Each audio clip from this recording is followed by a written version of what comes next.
நடிகர் விஜயன் பிடிக்காது எனக்கு ஆக்சுவலா. சார் பிடிச்ச ஏதாவது ஒரு விஷயம் இருக்கும்ல? இல்லை, டைரக்டரா நான் வந்து என்ன பெருசாக காஸ்ட் பண்ண மாட்டேன். பட் அன்ஃபார்ச்சுனேட்லி பிச்சைக்காரன் பிராண்டுக்கு நான் நடிச்சாதான் பிச்சைக்காரன் ஆகுதுன்றதுனால பிச்சைக்காரன் 2 என்ன வச்சு டைரக்ட் பண்ணிட்டேன். பிச்சைக்காரன் இல்லாமல் இன்னொரு கதை பண்ணுறதா இருந்தால் I will be definitely choosing somebody else. அதான் டைரக்டர் விஜய் ஆண்டனிக்கு வந்து விஜய் ஆண்டனி பற்றி என்ன ஒப்பீனியன். முக்கியமான நாள் அப்படின்றதுனால 100 சாமி அனௌன்ஸ் பண்ணிடலான்னு சொல்லிட்டு அனௌன்ஸ் பண்ணோம். 100 சாமி வந்து மே மாதம் 1ஆம் தேதி தேதிக்கு வரும். சசி சார் சொன்ன மாதிரி அது பிச்சைக்காரனை விட 1 இன்ச்சாவது கண்டிப்பாக மேலே இருக்கும். Thank you so much. ஒரு நாள் நான் வீட்டில் இருக்கும்போது மெசேஜ் வந்துச்சு ஆக்சுவலாக அருண் பிரபு கிட்டேருந்து, உங்களை பார்க்கணும் சார், உங்க கூட படம் பண்ணணும்னு சொல்லிட்டு. சத்தியமாக நம்பவே இல்லை பிரபு, நீங்கள் எனக்கு தான் மெசேஜ் பண்ணீங்கன்னு. விஜய் தேவரகொண்டா சார் இன்டர்வியூவில் சொல்லியிருக்காரு, மச்சான் வா படம் பண்ணலாம் அப்படின்னு கேட்கும்போது, இல்லை மச்சான் நான் வரேன் மச்சான்னு சொல்லியிருப்பீங்க. நீங்கள் தான் வந்து பிஸியாக இருக்கேன், இல்லை அந்த கதை மேட்ச் ஆகலன்ற மாதிரி உங்கள் பதிலெலாம் சொல்லியிருக்கீங்க. ஒருவேளை விஜய் தேவரகொண்ட அவருக்கு போகிற மெசேஜ் எனக்கு தெரியாமல் போட்டிங்களோன்னு நினச்சி பார்த்தேன். அப்புறம் நீங்கள் நேரில் வந்து பார்க்கும்போது கூட நீங்கள் கதை சொன்ன விதம், பர்சனாலிட்டி எல்லாத்தையுமே வந்து ரொம்ப மனசு தான் பார்த்துட்டு இருந்தேன். நீங்கள் வர்றதுக்கு முன்னாடியே வந்து இந்த படத்தை பண்ணிடணுன்ற முடிவோட தான் மீட் பண்ணேன். ஓகே, சோ நம்ம எல்லாருமே வந்து இந்த ஒரு நபருக்காக தான் காத்திருக்கோம். இந்த படத்தினுடைய நாயகன் மட்டும் கிடையாது, இந்த விழாவினுடைய நாயகன்.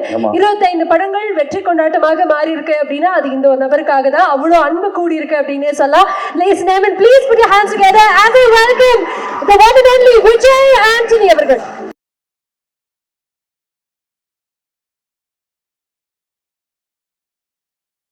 சாரி சார், நீங்க பேச ஆரம்பிக்கிறதுக்கு முன்னாடி ஒரு வாட்டி பயமா இருக்கே சார், காஸ்டியூம்லாம் என்ன சார்? எல்லாம் ப்ரமோஷனுக்காக தான். பின்னாடி கூட பிரிண்ட்லாம் வருதா? வாவ், சக்தி திருமகன் செப்டம்பர் 19th அண்ணா. ஆனா ப்ரமோஷன்ல கூட எமோஷன் நீங்க வந்து அந்த ப்ரமோஷனை மறைக்கல தெரியுமாண்ணே? Thank you. 19th மட்டும் நீங்க மறைக்கவே இல்லைண்ணே. சரி, எப்போ பார்த்தாலும் கையை விட வச்சுங்க. சூப்பர்ண்ணே. இங்கே எங்களுக்காக சக்தி திருமகன் படத்துக்காக வந்திருக்கக்கூடிய உங்க அனைத்து மக்களுக்கும் என்னுடைய மனமார்ந்த நன்றியை தெரிவிச்சுக்கிறேன். 25 படம் இது வரைக்கும் ஆயிருக்குன்னு சொல்றாங்க. என்னால இப்பவும் நம்ப முடியல. இப்போதான் ஜீவா சங்கரோட டைரக்ஷன்ல நான் படம் ஷூட்டிங் ஆரம்பிச்ச மாதிரி இருக்கு. நேற்று சட்டுன்னு பார்த்தா 25 படம். ஆக்சுவலி இந்த 25 படத்தோட கவுண்ட் வந்து பாத்தீங்கன்னா ஃபுல்லா ஹீரோ நடிச்ச படத்தெல்லாம் சேர்க்கல. அவங்க அந்த கிழக்கு கடற்கரை சாலையை பார்த்துருக்கீங்களா? நான் ப்ரொஃபஸர் ஆக்ட் பண்ணிருப்பேன்ல, பார்த்துருக்கீங்கல்ல? ஆமா, அந்த படம் ஆர்ட் ஸ்டுடியோல அப்பியர் பண்ணது, சாந்தனு படத்துல கெஸ்ட் ரோல் பண்ணது, சின்ன சின்ன படங்கள்ல நடிச்ச கெஸ்ட் பெர்ஃபார்மன்ஸ் எல்லாம் சேர்த்து 25 கவுண்ட் வந்திருக்கு. ஐ திங்க் நான் வந்து ஒரு 20-19 பண்ணிருப்பேன் நினைக்கிறேன். ஸோ எனிஹவ் எல்லா படமும் சேர்த்து 25 படமா ஆயிடுச்சு. ஆமா, அந்த 25வது படம் வந்து உங்க படமா இருக்கும்னு சொல்லிட்டு நான் கண்டிப்பா கனவுல கூட நினைச்சு பார்க்கல பிரபு. அதான் நிறைய இடங்கள்ல சொல்லியிருக்கேன், நான் இந்த மாதிரி உங்க கூட ஒர்க் பண்ணுவேன்னு தெரியாமலே எல்லா இடத்துலையும் எனக்கு பிடிச்ச படம் வந்து அருவின்னு தான் சொல்லியிருக்கேன். அந்த மலைப்பு போகாத அளவுக்கு வாழும் ஒரு ஒண்டர்ஃபுல்லாக பண்ணியிருந்தீங்க. ஒரு நாள் நான் வீட்டில் இருக்கும்போது மெசேஜ் வந்துச்சு ஆக்சுவலாக அருண் பிரபு கிட்டேருந்து, உங்களை பார்க்கணும் சார், உங்க கூட படம் பண்ணணும்னு சொல்லிட்டு. சத்தியமாக நம்பவே இல்லை பிரபு, நீங்கள் எனக்கு தான் மெசேஜ் பண்ணீங்கன்னு. விஜய் தேவரகொண்டா சார் இன்டர்வியூவில் சொல்லியிருக்காரு, மச்சான் வா படம் பண்ணலாம் அப்படின்னு கேட்கும்போது, இல்லை மச்சான் நான் வரேன் மச்சான்னு சொல்லியிருப்பீங்க. நீங்கள் தான் வந்து பிஸியாக இருக்கேன், இல்லை அந்த கதை மேட்ச் ஆகலன்ற மாதிரி உங்கள் பதிலெலாம் சொல்லியிருக்கீங்க. ஒருவேளை விஜய் தேவரகொண்ட அவருக்கு போகிற மெசேஜ் எனக்கு தெரியாமல் போட்டிங்களோன்னு நினச்சி பார்த்தேன். அப்புறம் நீங்கள் நேரில் வந்து பார்க்கும்போது கூட நீங்கள் கதை சொன்ன விதம், பர்சனாலிட்டி எல்லாத்தையுமே வந்து ரொம்ப மனசு தான் பார்த்துட்டு இருந்தேன். நீங்கள் வர்றதுக்கு முன்னாடியே வந்து இந்த படத்தை பண்ணிடணுன்ற முடிவோட தான் மீட் பண்ணேன். ஃபர்ஸ்ட் ஆஃப் சொல்லும்போது வேற லெவல் பட்ஜெட்டு. இந்த படத்தெல்லாம் வந்து நான் வழக்கமாக மீடியம் பட்ஜெட்டாகவே பண்ணி பழக்கப்பட்டேன்னா வந்து இந்த படத்தை பண்ண முடியுமான்னு என்னால் வந்து நோன்னு சொல்ல முடியாது. வந்து கேட்குறவ அருண் பிரபுவாச்சு, சரின்னு ஒத்துக்கிட்டேன். கதை வேற பயங்கரமாக இருந்துச்சு, ஒரு வழியில் பண்ணி ஆகணும்னு சொல்லிட்டு செகண்ட் ஹாஃப் கேட்டு முடிச்சேன். எனக்கு கதை புரியல. ஏன்னா ஃபுல்லாக அரசியல் பொறுத்த வரைக்கும் பெரிய அறிவுலாம் எனக்கு கிடையாது. சரி ஏதோ அருண் பிரபு தானே சொல்றாரு, கண்டிப்பா அறிவியல நிறைய அரசியல் பேசியிருப்பாரு, மக்கள் சார்ந்த அரசியல் நிறைய இருக்கும் அவர்கிட்ட அப்படின்னு சொல்லிட்டு நானும் பண்ணிடலாம்.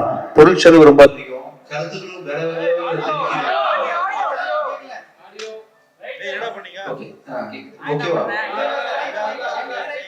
இப்போ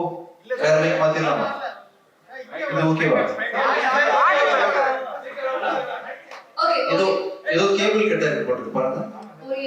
ஓகேவா? இப்பதான் கொஞ்ச நேரத்துக்கு முன்னாடி 1 2 3 ரைட் சைடு மட்டும் 1 ஓகே அது மட்டும் அது கேபிள் வரலையா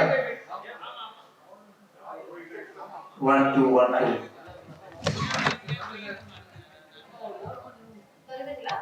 1 1 1 2 1 ஹலோ செக் ஹலோ கொஞ்சம் வெயிட் பண்ணலாம்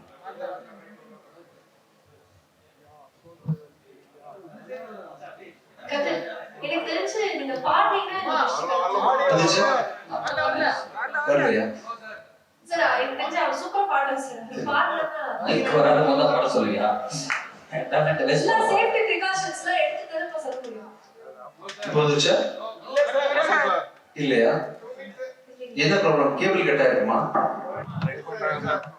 எங்க போறீங்க போயிட்டாரா 1 2 1 2 ஓகேவா சாரி இந்த லைன் இல்ல மைக்ல இல்ல அங்க போற சிக்னல் பிரச்சனை ஓகேவா ஓகேவா ஒருத்தர்லன்றாரு லைன் விட்டு விட்டு வருது சார் லைன் விட்டு விட்டு வருது சார் வரலையா வருதா சார் ஒரே ஒரு நிமிஷம் மைக் வருதுன்னா தம்ஸ் அப் மட்டும் கொடுங்க வருது ஓகே போயிடலாமா okay thank you sir thank you okay so first half கேட்ட உடனே நம்ம வரும்போதே முடிவு பண்ணிட்டேன் ஆனா அது பயங்கர செலவாகும் போல் இருக்கு பட் என்ன பண்றது அருண் பிரபு கேட்டாரு பண்ணிடலாம்னு சொல்லிட்டு கதையும் வேற லெவல்ல இருந்துச்சு செகண்ட் ஹாஃப் கேட்கும்போது எனக்கு ஒண்ணுமே அரசியல் தெரிக்குது வசனங்கள்லாம் வந்து புரியல இது என்ன சொல்ல வரான்னு தெரியல சரி படம் போட்டு கடைசியில நிறைய என்னோட ஃப்ரெண்ட்ஸ் பார்த்தாங்க எதுவும் குறியீடு ஏதாவது வச்சிருக்காரா படத்துக்குள்ள அப்படின்னு சொல்லி பயந்து கேட்டேன் குறியீடு இல்லை சார் டைரக்டா சொல்லியிருக்காரு நேரா தெரிக்குது உங்க நிலைமை என்ன ஆகும் தெரியல இந்த படத்துக்கு அப்புறம்னு சொல்லிட்டு என் ஃப்ரெண்ட்ஸ் எல்லாம் சொன்னாங்க என்ன ஆனாலும் இது ஆர்ட் ஃபார்முக்குள்ள இருக்கு பிரபு ஆர்ட்டா தான் நீங்க பண்ணிருக்கீங்க என்ன நீங்க எப்படி சொல்லியிருந்தாலும் எந்த கட்சியை பத்தி நீங்க என்ன பேசியிருந்தாலுமே இதை வந்து எல்லாருமே கண்டிப்பா படமா மட்டும் தான் பார்ப்பாங்க நானும் அப்படிதான் பார்த்தேன் so one of the very important film in my career thank you so much and ஒரு படம் உருவாகுதுன்னா வந்து அதுக்கு டைரக்டர் எவ்வளோ முழு முதற் காரணம் எனக்கு நல்லாவே தெரியும் ஒரு கதையை எனக்காக எழுதி சுமந்து ஒரு 5 வருஷம் ப்ராசஸ் பண்ணி வாழ்க்கு அப்புறம் 4th இயர்ல இது ஆக்சுவலாக 4-5 வருஷம் எனக்காக அந்த கதையை கொண்டு வந்து என்னை ப்ரெசென்ட் பண்ணதுக்கு ரொம்ப ரொம்ப நன்றி இப்போ பெருமை மிகு படமாக இந்த படம் வந்து இந்த கம்பெனிக்கு அமைஞ்சிருக்கு தேங்க்யூ ஸோ மச் சூப்பர் இந்த படம் வெற்றியை தொடர்ந்து நான் இன்னும் நிறைய பேருக்கு வந்து நிறைய ஆப்பர்ச்சுனிட்டி கொடுக்க முடியும் இந்த வெற்றி எனக்கு கொடுக்க போது நினைக்கும் போது தேங்க்யூ ஸோ மச் அப்புறம் ஒவ்வொரு படமும் உருவாகிறதுக்கு காரணம் வந்து கண்டிப்பா ஒரு கண் நீங்கன்னா இன்னொரு கண் வந்து கேமராமேனோட கண்ணு ஷெல்லியோட உழைப்பு வந்து மிகப்பெரிய உழைப்பு ஒரு ஹஸ்பண்ட் ஒய்ஃபு கூட இந்த அளவுக்கு காம்பினேஷன் இருக்குமான்னு தெரியல அவங்க சார் சொன்ன மாதிரி குசுன்னு பேசிப்பாங்க என்ன பேசிக்கிறாங்கன்னு தெரியாது வேற லெவல் காம்பினேஷன் நீங்க 2 பேருமே கடைசி வரைக்கும் நீங்க 2 பேருமே சேர்ந்தே படம் பண்ணணும்னு ஆசைப்படுறேன் ஆக்சுவலா தேங்க்யூ ஸோ மச் அருண் பிரபு ஷெல்லி கூட்டணியில இன்னொரு படமும் தயாரிட்டு இருக்கு நம்ம கம்பெனில பண்ண போறோம் அதை பத்தின அறிவிப்புகள் வந்து கூடிய சீக்கிரம் நான் சொல்றேன் கூட தேங்க்யூ ஸோ மச் அப்புறம் மகாராஷ்டிரால இருந்து 1 கேரளால இருந்து 1ன்னு சொல்லிட்டு ஹீரோயின் நமக்காக கொடுத்திருக்காங்க சார் எப்படி சார் அது how is it even possible உங்களுடைய படத்துல மட்டும் தான் சார் இப்போ 2 ஸ்டேட்ஸ் 3 ஸ்டேட்ஸ் இந்த மாதிரி ரீயூனியன்லாம் நடக்குது சார் ஆமா பிராண்ட் இந்தியாவை இப்படி கிரியேட் பண்றோம் ஃபுல்லா டைரக்டரோட சாய்ஸ் தான் ஓகே வழக்கமாவே அவரோட அருவி படம் அண்ட் வால் படத்தெல்லாம் பாத்தீங்கன்னா ஹீரோயின் செலெக்ஷன் பெக்யூலியரா இருக்கும் இந்த படத்துல யாரு செலக்ட் பண்ணாலும் எல்லா கான்டாக்டும் கொடுக்குறேன் அவர்கிட்ட தெரிஞ்சவங்க நடிச்சவங்க டாப்ல இருக்கிறவங்க எல்லாத்தையும் கொடுக்கும்போது இல்லை சார் நான் ஒரு பெக்யூலியரா தேடிட்டு இருக்கேன்னு சொல்லிட்டு கடைசியா வந்து திருப்தியை செலக்ட் பண்ணி போட்டோ காமிச்சாரு அப்பதான் வெரி பெக்யூலியர் ஃபேஸ் இந்த படத்துல வந்து இந்த கேரக்டருக்கு வந்து இவங்க இந்த மாதிரி ஒரு ஒரிஜினல் எமோஷன் ஃபீலிங் கொடுக்க முடியாது யாருனாலையுமே சூப்பர் இவர் படத்தை பாத்தீங்கன்னா ஆக்சுவலா சினிமா மாதிரி தெரியாது ரியல் கேரக்டர்ஸ் யாருக்கு மேக்கப் கிடையாது ஆக்சுவலா ஒருத்தர் கூட மேக்கப் இல்லாம ரியலா வேர்த்து விறுவிறுத்து படம் பண்ணி வித்தியாசமான ஒரு எக்ஸ்பீரியன்ஸ் எனக்கு அண்ட் அவர் கூட நிறைய கத்துக்கிட்டேன் நிறைய இன்புட் எனக்கு கிடைச்சது ஆஸ் அ டைரக்டரா நிறைய எனக்கு உங்களை அறியாம எனக்கு சொல்லி கொடுத்துருக்கீங்க Prabhu and thank you so much sir உங்க கூட ஒர்க் பண்ணது ரொம்ப சந்தோஷம் எனக்கு and assistant directors technical team இந்த நிகழ்ச்சியை வந்து இவ்வளோ சர்ப்ரைஸ் கொடுத்தவங்க எல்லாருக்கும் என்னோட மனமான நன்றி and once again Dhananjayan sir எங்கே இருந்தாலும் உங்களோட விஷயங்ஸ் எனக்கு எப்போவுமே இருக்குது உங்கள் விஷஸ் இருக்குது தேங்க்யூ ஸோ மச் சார். இந்த படத்துக்கு அப்புறமா நம்ம கம்பெனி இன்னும் ஒரு ஸ்டாண்டர்டுக்கு போவோம் நம்புகிறேன். தேங்க்யூ ஸோ மச் பிரபு. தேங்க்ஸ் அகேன் இங்கே வந்து இந்த விழாவை சிறப்பிச்சு கொடுத்த அத்தனை பேருக்கும் நன்றி. அண்ட் இன்னைக்கு வந்து முக்கியமான நாள் அப்படின்றதுனால நூறுசாமி அனௌன்ஸ் பண்ணிடலான்னு சொல்லிட்டு அனௌன்ஸ் பண்ணோம். நூறுசாமி வந்து மே மாதம் 1ஆம் தேதி தேதிக்கு வரும். சசி சார் சொன்ன மாதிரி அது பிச்சைக்காரனோட 1 இன்ச்சாவது கண்டிப்பா மேல இருக்கும். Thank you so much. Thank you sir. ஆனா உங்களை அப்படியே விட போறது கிடையாது. தனஞ்சயன் சார் பேசும்போது 2026 வந்து வேற பிளான்ஸ்லாம் இருக்காது சார் வந்து சொல்லுவாரு அப்படின்னு ஒரு விஷயம் அப்படி சொல்லிட்டு போயிட்டாரு. ஆனா அந்த 2026 வேற பிளான்ஸ் எங்க மைண்ட்ல என்னப்பா அப்படி ஒரு மாதிரி போயிடுச்சு. அது என்னன்னு தெரிஞ்சுக்கணும் மாதிரி கியூரியஸா இருக்கு சார். வேற ஆங்கர் வச்சுக்கலாம் தான். இல்ல அந்த மாதிரி அது உங்களுடைய பிளான் எனக்கு தெரியும் கதிர். யாரு சார் ஒரு நிமிஷம் சார் ஒரு யார் அது விசில் அடிச்சது? உனக்கு பிடிக்காதவங்க தான். அது நியாயமே கிடையாது சார். அது அரசியல் தான் அப்படின்னு நீங்க நினைச்சிட்டு இருப்பீங்க இல்லையா? அது கிடையாது. அதெல்லாம் இல்லைங்க. எனக்கு அரசியல் எல்லாம் இப்போதைக்கு ஆர்வம் இல்லை. அது வேற ஒரு பிளான். இப்போ நிறைய யங்ஸ்டர்ஸ்க்கு வந்து ஆப்பர்ச்சுனிட்டி கொடுக்கறதுக்காக நான் வந்து தேடி தேடி கால் இப்போ இன்ஃபேக்ட் நம்ம ரோமியோ டைரக்டர் விநாயக்கெல்லாம் நான் தான் கால் பண்ணி கூப்பிட்டேன். ஜோஷோவை கால் பண்ணி கூப்பிட்டேன். விஜயாண்டியோட தனிப்பட்ட பலத்தினால வந்து எனக்கு வந்து வருஷத்துக்கு ஒரு 4 படம் தான் ப்ரொடியூஸ் பண்ண முடியும், இல்லை அதிகபட்சம் 5 ப்ரொடியூஸ் பண்ண முடியும். பட் இன்னும் நிறைய பேருக்கு உதவி பண்ணணும், நிறைய புது புது இயக்குநர்களை ஊக்குவிக்கணும், நல்ல நல்ல கண்டென்ட்டை நிறைய லாங்குவேஜஸில் கூட ப்ரொடியூஸ் பண்ணணும்னு ஆசை இருக்குது. அது தனியாக என்னால் பண்ண முடியாது. அதுக்கு வந்து ஒரு பெரிய பலம் வேணும். அந்த பலம் வந்து தனியாக எனக்கு கிடைக்காது. அது விஜயாண்டி ஃபிலிம் கார்பரேஷன் வந்து பப்ளிக் லிமிட்டடாக மாறினா தான் கிடைக்கும். அப்படின்றதுனால 2027 வந்து விஜயாண்டி ஃபிலிம் கார்பரேஷன் வந்து பப்ளிக் லிமிட்டடாக மாறப்போகுது. தேங்க்யூ. அதான் super. Thank you thank you sir. I think this is why we celebrate you நினைக்கிறேன். Thank you sir. இந்த படத்தினுடைய ட்ரெய்லர் பார்க்கும்போது 3 வார்த்தைகள் மட்டும் வந்தது, கேங்ஸ்டர், ஹஸ்லர் அண்ட் ட்ரிக்ஸ்டர் அப்படின்னு. இப்போ இந்த காஸ்ட் அண்ட் க்ரூல யாரு கேங்ஸ்டர், யாரு ஹஸ்லர், யாரு ட்ரிக்ஸ்டர்? நான் தான் சார். உங்களை தவிர சார், அது சொல்ல விட்டுட்டேன். இங்கேயா? இங்க உங்களை தவிர நம்மளுடைய காஸ்ட் அண்ட் க்ரூல வந்து எல்லாருமே அவரும் தான் சார். கேங்ஸ்டர் ஒருத்தங்க, ட்ரிக்ஸ்டர் ஒருத்தங்க, ஹஸ்லர் ஒருத்தங்க கொடுக்கறோம்னா என்ன சேர்க்க கூடாதா? உங்களை சேர்க்க கூடாது சார். நீங்க கேம்ல இல்ல ஆட்ட யாரெல்லாம் வச்சுக்கலாம் சொல்லுங்க நீங்க. ஆமா, யார் வேணா. யார் வேணா. படத்துல 2 அழகான பொண்ணுங்க இருக்காங்க, அவங்களையும் சேர்த்துக்கணுமா அதுல? சேர்த்துக்கலாம் சார். என்ன பிரபு என்ன சொல்றாங்க? அவங்கள பார்த்து எப்படி சொல்றது? இந்த மாதிரி என்ன பார்த்தே சொல்லுங்க. தேங்க்யூ ஸோ மச் வாய்சன், நல்லா பாடுனீங்கப்பா. தேங்க்யூ. ட்ரிக்ஸ்டர் கேங்ஸ்டர்லாம் நான் தான் ஆக்சுவலி திருடன் இருக்கிறதுலையே. நீ அங்கிருந்து செலக்ட் பண்ண சொல்றீங்களே எப்படி? அவங்கள பாவம்ப்பா கம்பேரிட்டிவ்லி. Okay sir. இப்போ வந்து நாங்க வந்து சர்ட்டே கேட்டிருந்தோம், இந்த நியோ பொலிட்டிக்கல் ஃபிலிம் அப்படின்னா என்னன்னு உங்களுடைய பார்வையில சொல்லுங்க. நீங்க சொல்லணும்னு ஆசைப்படுறோம். நியோ பொலிட்டிக்கல் ஃபிலிம்னா வாட் இஸ் தட்? இது வரைக்கும் நீங்க பார்த்த அரசியல் படங்கள் எல்லாமே ரொம்ப புனையப்பட்டு ரொம்ப செயற்கையாக இருக்கும், ரொம்ப ரொம்ப ப்ராக்டிக்கலா இருக்கும். இப்போ நீங்க பார்க்கும்போது சினிமா பார்க்குற மாதிரி உங்களுக்கு தோணாது, ரொம்ப லைவா இருக்கும்.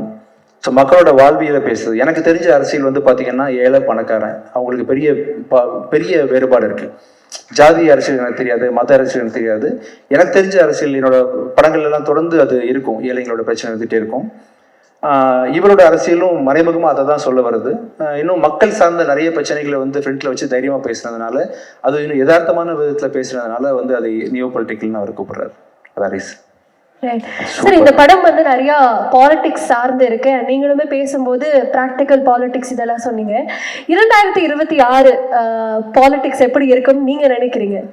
மக்கள் எதை விரும்புறாங்களோ அது மாதிரி இருக்கும்னு நினைக்கிறேன். தெரியல எனக்கு, மக்களோட சாய்ஸ் தான். நீங்களுமே ஃபிங்கர்ஸ் கிராஸ்டாக வச்சிருக்கீங்க நினைக்கலாமா?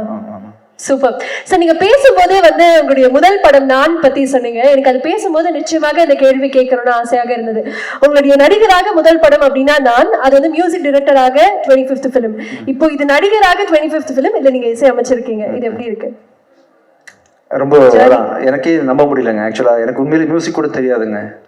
ஒரு நம்பிக்கையோட வந்துட்டேன் சென்னைக்கு. இந்த எறும்பு ஊற கழுத்தையும்ன்ற பழமொழி கேள்விப்பட்டிருக்கீங்களா? எனக்கு ஒன்றுமே தெரியாது. ஒரு சின்ன துளி வந்து ஒரு பெரிய பாறாங்கல்ல சுட்டு சுட்டா வருஷக்கணக்காக விழுந்தா இந்த பாறாங்கல்ல பெரிய ஓட்டம் விழுவும் இல்லையா? அது மாதிரி நான் வந்து ஒன்றுமே தெரியாது தான். ஆனால் தொடர்ந்து ஒரு வேலையை தினைக்கும் செஞ்சுக்கிட்டே இருக்கேன். செய்கிறதுக்கான ரிசல்ட் தான் நீங்கள் வந்து மியூசிக்கில் பார்க்குறீங்க, நான் ஆக்டிங்கில் பார்க்குறீங்க. ஸோ இந்த இது வந்து நான் பெரிய சாதிச்சிட்டேன் அப்படின்றத நான் புகழ் வாங்கிக்க விரும்பலை. I still don't know. இதை பார்க்குறவங்க எல்லாருமே இப்போ ஆவரேஜாக இருக்கக்கூடிய ஒன்றும் தெரியாது விஜயாண்டனி இவ்வளோ பண்ணும் பொழுது இவ்வளோ மியூசிக் நாலேஜோட நான் எவ்வளோ பண்ண முடியும், இவ்வளோ நடிப்பு திறமையோட இன்னும் எவ்வளோ பண்ண முடியும்னு சொல்லிட்டு பல பேரை ஊக்குவிக்கும் அந்த விஷயம் அப்படின்றதுக்காக சொல்கிறேன். அண்ட் இந்த 25 இயர்ஸ் ஜேர்னின்றது பார்த்தீங்கன்னா தொடர்ந்து நான் செய்கிற அந்த முயற்சி, தெரிஞ்சுக்கணும் அப்படின்ற ஒரு மெனக்கெடல் தான் அப்படின்னு நினைக்கிறேன் ஆக்சுவலாக. நிச்சயமாக சார், இன்னும் many more years to come. Sir அதே மாதிரி உங்களுக்கு பல பரிமாணங்கள் இருக்கு. இப்போ வந்து ஒரு டிரெக்டர் விஜய் ஆண்டனி சார்ட்ட ஒரு கேள்வி கேட்கணும்னு ஆசைப்படுறேன். டிரெக்டர் விஜய் ஆண்டனி அவர்களுக்கு நடிகர் விஜய் ஆண்டனி அவர்கள்ட்ட என்ன விஷயம் ரொம்ப பிடிக்கும்? நடிகர் விஜய் ஆண்டனியை பிடிக்காது எனக்கு ஆக்சுவலாக. சார் பிடிச்ச ஏதாவது ஒரு விஷயம் இருக்கும்ல? இல்லை, டைரக்டராக நான் வந்து என்ன பெருசாக காஸ்ட் பண்ண மாட்டேன். பட் அன்ஃபார்ச்சுனேட்லி பிச்சைக்காரன் பிராண்டுக்கு நான் நடிச்சாதான் பிச்சைக்காரன் ஆகுதுன்றதுனால பிச்சைக்காரன் 2 என்ன வச்சு டைரக்ட் பண்ணிட்டேன். பிச்சைக்காரன் இல்லாமல் இன்னொரு கதை பண்ணுறதா இருந்தால் I will be definitely choosing somebody else. அதான் டைரக்டர் விஜய் ஆண்டனிக்கு வந்து விஜய் ஆண்டனியை பற்றி என்ன ஒப்பீனியன். சரி சரி, அப்ப ஹீரோ விஜய் ஆண்டனி அவர்களுக்கு டைரக்டர் விஜய் ஆண்டனி அவர்கள்ட்ட பிடிச்ச ஒரு விஷயம் இப்படி கேட்கலாமா? Outstanding director. தேங்க்யூ. சரி சார், அப்புறம் இப்படி கேட்குறேன் சார், ப்ரொடியூசர் விஜய் ஆண்டனி அவர்களுக்கு டைரக்டர் விஜய் ஆண்டனி அவர்கள்ட்ட என்ன பிடிக்கும்? பொறுப்பு, செலவு பார்க்க மாட்டான், அதான் பிரச்சனை. கண்ணு மண்ணும் தெரியாமல் செலவு பண்ணுவான், கேர் பண்ணிக்க மாட்டான், பட்ஜெட் பற்றி. கண்டென்ட் தான் முக்கியம் நினைப்பான். அதான் ப்ரொடியூசர் விஜய் ஆண்டனி. ஆமாம், கொஞ்சம் கவலை தான். Okay sir. சரி சார், நீங்க வந்து இப்போ ரொம்ப நேர்மையாக பதில் சொல்றீங்க. அதே மாதிரி உங்களுடைய மனசாட்சி இங்க வந்தா எப்படி இருக்கும் அப்படிங்கறத பாக்கணும்னு ஆசைப்படுறோம். ஸோ நான் வந்து சில கேள்விகள் கேட்க போறேன். உங்களுடைய மனசாட்சியாக வந்து நம்மளுடைய கதிர் அவர்கள் இருக்க போறாங்க. ஸோ நீங்களும் ஒரு பதில் சொல்வீங்க, உங்களுடைய மனசாட்சி என்ன பதில் சொல்லுது அப்படிங்கறத வந்து நாங்க பார்க்க போறோம். ஏற்கனவே ஒரு 30 கேள்வி கேட்டீங்க. சரி, வேணாம். மனசாட்சி அண்ணனோட மனசாட்சி க்ளோஸ். ஓகே. அப்ப இவ்வளவு நேரம் நான் தெரிய மாட்டேனா? கேட்டுடா, மனசாட்சி ரெடியா நீங்க? கண்டிப்பா. ஓகே. ஆனா உங்க மனசாட்சியா ஒரு 2 நிமிஷம் இருந்துக்கிறேன். சரிப்பா. சார், இப்போ வந்து ஒரு இசையமைப்பாளராக விஜய் ஆண்டனி அவர்களுடைய மியூசிக் வந்து 90s கிட்ஸ்க்கும் பிடிக்குது, ஜென்சிஸ்க்கும் பிடிக்குது இல்லையா? ஆனா இப்ப இருக்கக்கூடிய ஜென்சி மியூசிக் டைரக்டர்ஸ் 90s கிட்ஸ்க்கு பெருசா பிடிக்கிறது இல்ல. என்ன காரணம்? உங்களுடைய மியூசிக் படி எப்படி எல்லா ஆடியன்ஸையும் கவர் பண்ணுது? 90s கிட்ட நீ அதை சொல்லிடு, ஏன் பிடிக்கலன்னு. என்னுடைய மனசாட்சியா இல்ல, அவருடைய மனசாட்சியா? 90s கிட்ஸ்க்கு பிடிக்கலையா? உங்களுடைய மியூசிக் எல்லாருக்கும் பிடிக்குது சார். ஓகே. ஆனா 90s கிட்ஸ் அட்ராக்ட் பண்ற மாதிரி இப்ப இருக்கக்கூடிய மியூசிக் பெருசா இல்ல அப்படின்னு சொல்லி சொல்றாங்க. இல்ல, பிடிக்க தான் செய்யுது. நிறைய பேர் என்கரேஜ் பண்ணி கேட்குறோம். நம்ம அனிருத் மியூசிக் கேட்குறோம், இமான் மியூசிக் கேட்குறோம், சாய் பெங்கர் கேட்குறோம். நல்லா தானே இருக்கு, எல்லாமே நல்லா இருக்கு. ஓகே. மனசாட்சி நீங்க அதான் நல்லா இருக்கு, அவரே சொல்லிட்டு அப்புறம் மனசாட்சி மட்டும் வேறையா சொல்ல போகுது. நல்லா இருக்கு, என்ன போட்டு விடலான்னு பாக்குறியா? சரி, ஓகே சார். நீங்க வந்து நிறைய புது முகங்களை இன்ட்ரடியூஸ் பண்ணிட்டு இருக்கீங்க இல்லையா? அந்த மாதிரி அடுத்தடுத்து என்னென்ன விஷயங்கள் காத்துட்டு இருக்கு சார்? புது டைரக்டர்ஸ், புது கண்டென்ட்ஸ் தான். நிறைய பேர் வந்து முடிஞ்ச வரைக்கும் இந்த விஜய் கார்பரேஷன் ப்ரொடியூஸ் பண்ற படங்கள்ல 90% வந்து நியூ டைரக்டர்ஸ் இருக்கிறதுக்கு ட்ரை பண்றேன். அதான் மனசுல இருக்கு இப்போதைக்கு. சார், இப்போ பொதுவாக சினிமான்னு எடுத்துக்கிட்டோம்னா சில டெர்மினாலஜிஸ்லாம் பயங்கர ட்ரெண்டாக இருக்கு. இப்போ ஃபார்ஸே வந்து ஒரு pan Indian film, universal film, இல்லை ஒரு யூனிவர்ஸ் கிரியேட் பண்றது, மல்டிவர்ஸ் கிரியேட் பண்றது, அந்த மாதிரி. ஸோ விஜய் ஆண்டனி அவர்களுடைய யூனிவர்ஸ்ல நீங்க ஒரு 4 நடிகர்களை வந்து உள்ள சேர்த்து நடிக்கணும் அப்படின்னா அந்த 4 நடிகர்கள் யாராக இருப்பாங்க? கதிர் கண்டிப்பா.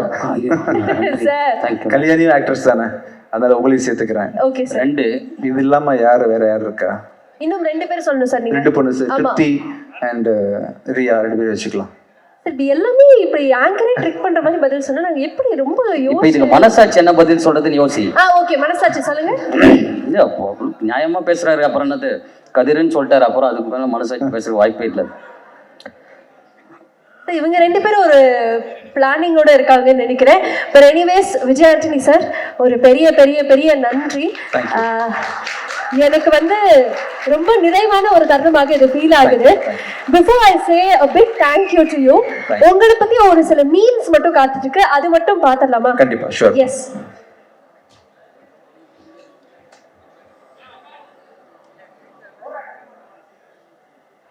நன்றி விஜய் ஆண்டனி அவர்களே. சின்ன கலைவாணர் விவேக் ஐயா இறந்த பிறகு செல்முருகன் அவர்களுக்கு வாய்ப்பு கொடுத்தமைக்காக நன்றி.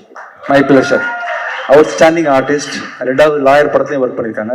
சந்தோஷம் எனக்கு ரொம்ப நாள் கழிச்சு அவரை பாக்குறோம் சார். நான் அதான் அவர்கிட்டயே சொன்னேன், எப்படி இந்த ஐடியா வந்து உங்களுக்கு அவரை வந்து இந்த படத்துல காஸ்ட் பண்ணுங்க? முழுக்க அருண் பிரபுவோட பிளான் தான் எல்லாமே. அவருக்கு தான் அந்த தேங்க்ஸ்லாம். Thank you. Very happy to see you again sir. Yes, அடுத்த இமேஜ் பார்த்தலாம். சோ இது உங்களுடைய முதல் படம் நடிக்கிற ஒரு ஆமா, நடிகராக how it started and how it's going. Okay. என்னோட முதல் ஃபர்ஸ்ட் ஸ்கிரீன் அப்பியரன்ஸ் அதான். மைண்டு மாறும்போது முகம் மாறும் அப்படின்றது வந்து உண்மையில நான் பெரிய பிளாஸ்டிக் சர்ஜரிலாம் பெருசு பண்ணி ஒன்றும் நடக்கல. மைண்டு மாற மாற உள்ள எண்ணங்கள் மாற மாற ஆட்டோமேட்டிக்காக ஃபேஸ் மாறுது. சூப்பர். அப்போ ரொம்ப இன்னசென்ட்டாக இருந்திருக்கிறேன். உள்ள மாற்றங்கள் வந்து இப்படி ஒரு மனுஷனை உருவாக்கி இருக்கேன். சார் இத பாக்கும்போது மேல ஒரு சாக்லேட் பாய் கீழ ஒரு ரக்கட் பாய் இருக்கிற மாதிரி. அது சாக்லேட் பாய் மாதிரியே தெரியுது. என் சித்தப்பா மாதிரி இல்ல சார். என்ன கல்யாணி ஜென்சி கிட்ஸ்லாம் எப்படி இருக்கீங்க ஆக்சுவலா? சார் இல்ல சார் இந்த மாதிரி சாக்லேட் பாய் தான் உங்களுக்கு வேணுமா? 100 பேர் இருக்காங்க. இல்ல பட் ஆனா எனக்கு சாக்லேட் பாய் அப்படிலாம் இல்ல, ஃபகத் ஃபாசில் சார் பார்த்த மாதிரி இருக்கு சார். ஓகே சார், ஓகே, ஒன்னும் பிரச்சனை இல்ல. அடுத்த ஒரு இமேஜ் காத்துட்டு இருக்கு.